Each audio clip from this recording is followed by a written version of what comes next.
14 तारीख के प्रोग्राम को सक्सेस करो और हमारा जो कॉन्स्टिट्यूशनल सॉल्यूशन का जो डिमांड है फॉर ग्रेटर त्रिपुरा लैंड, उसको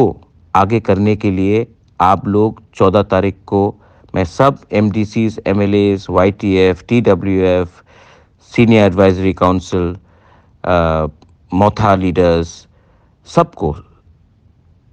सीडब्ल्यूसी लीडर्स, सबको मैं अपील करता हूं कि आप लोग इमीडिएटली एक मीटिंग को बुलाइए और 14 तारीख के प्रोग्राम में मिनिमम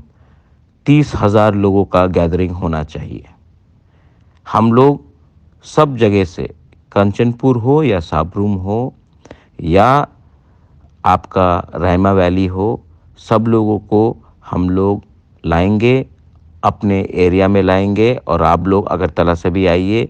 और हम लोग एक यूनाइटेडली प्रेशर रखेंगे गवर्नमेंट ऑफ इंडिया के ऊपर कि हमारा डिमांड को आपको पूरा करना पड़ेगा। ये सिलसिला जारी रहेगा जब तक हमको अपना constitutional solution for greater Tripura land नहीं मिलता है। मैं चिंता नहीं करता हूं कि कौन कहाँ है, लेकिन ये हमें करके रखना पड़ेगा क्योंकि हम लोग शांति से लेकिन एक